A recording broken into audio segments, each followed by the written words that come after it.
ಶ್ರೀ ಶಿರಡಿ ಸಾಯಿ ಸಚ್ಚರಿತೆ 24ನೇ ಅಧ್ಯಾಯ. ಹಾಸ್ಯ ವಿನೋದಗಳೆಂದರೆ ಸಾಮಾನ್ಯರಿಗೆ ಪ್ರಿಯವಾಗಿರುತ್ತದೆ. ಮಾನವನಾಗಿ ಜನಿಸಿ ಮಾನವರಂತೆ ಬಾಳಿದ ಪರಮಾತ್ಮ ಸ್ವರೂಪಿ ಸಾಯಿಬಾಬಾ ಅವರಿಗೂ ಕೂಡ ಇದು ಪ್ರಿಯವೇ. ಆದರೆ ಬಾಬಾ ಅವರ ವಿನೋದಗಳು ರಂಜಕವಾಗಿಯೂ ಬೋಧಪ್ರದವಾಗಿಯೂ ಇರುತ್ತಿದ್ದವು. ಅವರು ತಮ್ಮನ್ನು ತಾವೇ ಹಾಸ್ಯಕ್ಕೆ ಗುರಿಪಡಿಸಿಕೊಳ್ಳುತ್ತಿದ್ದರು. ಕೆಲವು ವೇಳೆ ಭಕ್ತರನ್ನು ವಿನೋದ ಮಾಡುತ್ತಿದ್ದರು. ಪ್ರತಿಯೊಂದು ತಮಾಷೆಯ ಹಿಂದೆಯೂ ಒಂದು ಸಂದೇಶವಿರುತ್ತಿತ್ತು. ಇದೇ ಬಾಬಾ ಅವರ ಹಿರಿಮೆ. ಶ್ರೀ ಸಾಯಿ ಸಚ್ಚರಿತೆಯ ಲೇಖಕರಾದ ಹೇಮಾಡ ಪಂತರು ತಮಗೆ ಸಂಬಂಧಿಸಿದ ಒಂದು ಪ್ರಸಂಗವನ್ನು ಹೀಗೆ ನಿರೂಪಿಸಿದ್ದಾರೆ. ಪ್ರತಿ ಭಾನುವಾರ ಶಿರಡಿಯಲ್ಲಿ ಸಂತೆ ಸೇರುತ್ತಿತ್ತು. ಆ ದಿನ ಮಸೀದಿಯಲ್ಲೂ ಭಾರೀ ಜನಸಂದಣಿ ಇರುತ್ತಿತ್ತು. ಒಂದು ಸಂತೆಯ ದಿನ ಹೇಮಾಡ ಪಂತರು ಬಾಬಾ ಅವರ ಬಳಿ ಕುಳಿತು ಕಾಲೊತ್ತುತ್ತಿದ್ದರು. ಶ್ಯಾಮ, ವಾಮನರಾಯರು, ಬಾಪು ಸಾಹೇಬರು, ಕಾಕಾ ದೀಕ್ಷಿತರು ಅಲ್ಲಿ ಉಪಸ್ಥಿತರಿದ್ದರು. ಆಗ ಶ್ಯಾಮ ಅವರು ಹೇಮಾಡ ಪಂತರನ್ನು ನೋಡಿ ನಸುನಗುತ್ತಾ, ಇದೇನು, ನಿಮ್ಮ ಕೋಟಿನ ತೋಳುಗಳಿಗೆ ಹುರಿಗಡಲೆ ಹತ್ತಿಕೊಂಡಿದೆ ಎಂದರು. ಹೇಮಾಡ ಪಂತರು ತೋಳನ್ನು ಅಲ್ಲಾಡಿಸಿದಾಗ ಕೆಲವು ಕಾಳುಗಳು ಕೆಳಗೆ ಬಿದ್ದವು. ಅಲ್ಲಿದ್ದವರೆಲ್ಲ ವಿನೋದಕ್ಕಾಗಿ ಅವುಗಳನ್ನು ಆರಿಸಲು ಹೋದರು. ಹುರಿಗಡಲೆ ಕಾಳು ತಮ್ಮ ಕೋಟಿನ ತೋಳಿನಲ್ಲಿ ಹೇಗೆ ಸೇರಿಕೊಂಡವು ಎಂಬುದು ಹೇಮಾಡ ಪಂತರಿಗೂ ಅರ್ಥವಾಗಲಿಲ್ಲ.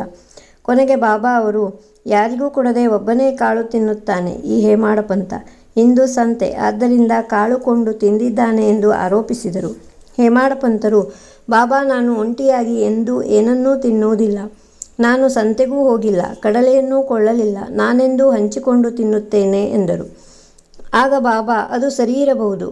ಆದರೆ ಯಾರೂ ನಿನ್ನ ಬಳಿ ಇರದಿದ್ದರೆ ಏನು ಮಾಡುತ್ತೀ? ನನ್ನನ್ನಾದರೂ ಜ್ಞಾಪಿಸಿಕೊಳ್ಳುವೆಯೋ ಹೇಗೆ? ನನಗೇನಾದರೂ ತಿನ್ನಲು ಕೊಡುವೆಯಾ ಎಂದು ಗೇಲಿ ಮಾಡಿದರು. ಇಲ್ಲಿ ಬಾಬಾ ಒಂದು ನೀತಿಯನ್ನು ನಮಗೆ ತಿಳಿಸಿಕೊಟ್ಟಿದ್ದಾರೆ. ನಮ್ಮ ಇಂದ್ರಿಯಗಳ ವಿಷಯಗಳನ್ನು ಅನುಭವಿಸುವ ಮುಂಚೆ ಪರಮಾತ್ಮನನ್ನು ನೆನೆಯಬೇಕು. ಇಂದ್ರಿಯಗಳಿಗೆ ಸದಾ ಬಯಕೆ ಎನ್ನುವುದು ಇದ್ದೇ ಇರುತ್ತದೆ. ಆದರೆ ವಿಷಯಗಳನ್ನು ಮೊದಲು ಗುರುಗಳಿಗೆ ಅರ್ಪಿಸಿದರೆ ಅವುಗಳಲ್ಲಿ ನಮಗೆ ಅತಿಯಾದ ಮೋಹ ಉಂಟಾಗುವುದಿಲ್ಲ. ಈ ಅರ್ಪಣೆಯಿಂದ ದೇವರ ನೆರವು ನಮಗೆ ಸಿಗುತ್ತದೆ. ನಮ್ಮ ಹತ್ತಿರದಲ್ಲಿ ಸದಾ ಇರುವ ಸದ್ಗುರು ಶ್ರೀ ಸಾಯಿನಾಥರನ್ನು ಸ್ಮರಿಸಿದರೆ ಈ ವಿಷಯವು ಅನುಭವಿಸಲು ಅರ್ಹವೇ ಇಲ್ಲವೇ ಎಂಬ ಪರಿಜ್ಞಾನ ನಮಗೆ ಉಂಟಾಗುತ್ತದೆ. ನಮ್ಮ ಕೀಳು ಭಾವನೆಗಳು ದೂರವಾಗಿ ಶಾಂತಿ ದೊರೆಯುತ್ತದೆ. ಜ್ಞಾನವು ಗುರುಭಕ್ತಿಯಿಂದ ಉಂಟಾದಾಗ ಈ ದೇಹದ ಸ್ಮೃತಿಯು ನಾಶವಾಗಿ ನಮ್ಮ ಬುದ್ಧಿಯನ್ನು ಪರಮಾತ್ಮ ಸ್ಮರಣೆಯಲ್ಲಿ ಕರಗಿ ಹೋಗುತ್ತದೆ. ಆಗ ನಾವು ಎಣೆಯಿಲ್ಲದ ಸುಖ ಶಾಂತಿಗಳನ್ನು ಹೊಂದುತ್ತೇವೆ. ಗುರುಗಳೇ ನಮ್ಮ ಪಾಲಿನ ದೇವರು ಎಂಬ ಭಾವನೆಯಿಂದ ಗುರುಸೇವೆ ಮಾಡಿದರೆ ಪರಮಾತ್ಮನು ಮೆಚ್ಚಿ ನಮ್ಮ ಆಧ್ಯಾತ್ಮ ಜ್ಞಾನವನ್ನು ಬೇಗನೆ ಕರುಣಿಸುತ್ತಾನೆ. ಈ ರೀತಿಯಾಗಿ ಯಾವ ವಸ್ತುವನ್ನು ಮೊದಲು ಗುರುಸ್ಮರಣೆಯಿಂದಲೇ ಇಂದ್ರಿಯಗಳಿಗೆ ಅರ್ಪಿಸಬೇಕು. ನಮ್ಮ ಮನಸ್ಸು ಈ ರೀತಿಯ ತರಬೇತಿ ಹೊಂದಿದರೆ ನಮಗೆ ಯಾವಾಗಲೂ ಬಾಬಾ ಅವರ ನೆನಪು ಬಂದು ಮನಸ್ಸು ನಿರ್ಮಲವಾಗುತ್ತದೆ.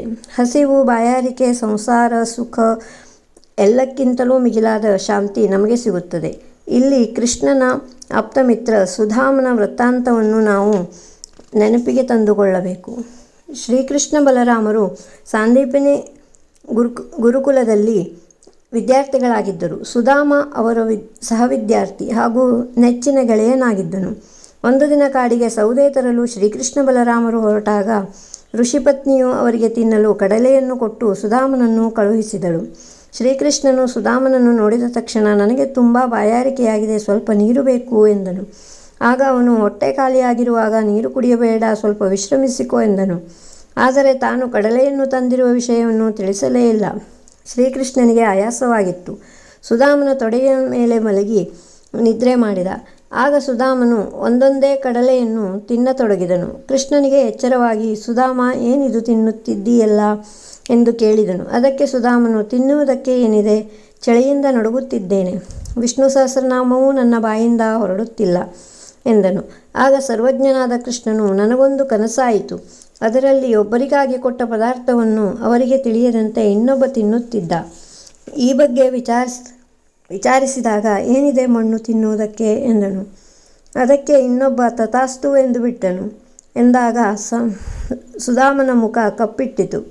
ಆಗ ಶ್ರೀಕೃಷ್ಣ, ಸುಧಾಮ, ಇದು ಬರಿಯ ಕನಸು ಮಾತ್ರ. ನನ್ನನ್ನು ಬಿಟ್ಟು ನೀನೇನೂ ತಿನ್ನುವುದಿಲ್ಲ ಎಂಬ ಖಾತ್ರಿ ನನಗಿದೆ. ಕನಸಿನ ಪ್ರೇರಣೆಯಿಂದ ಹೀಗೆ ಕೇಳಿದೆ ಅಷ್ಟೆ ಎಂದು ಸಮಾಧಾನ ಮಾಡಿದನು. ಅಧ್ಯಾಯ ಮುಂದುವರಿಯುವುದು.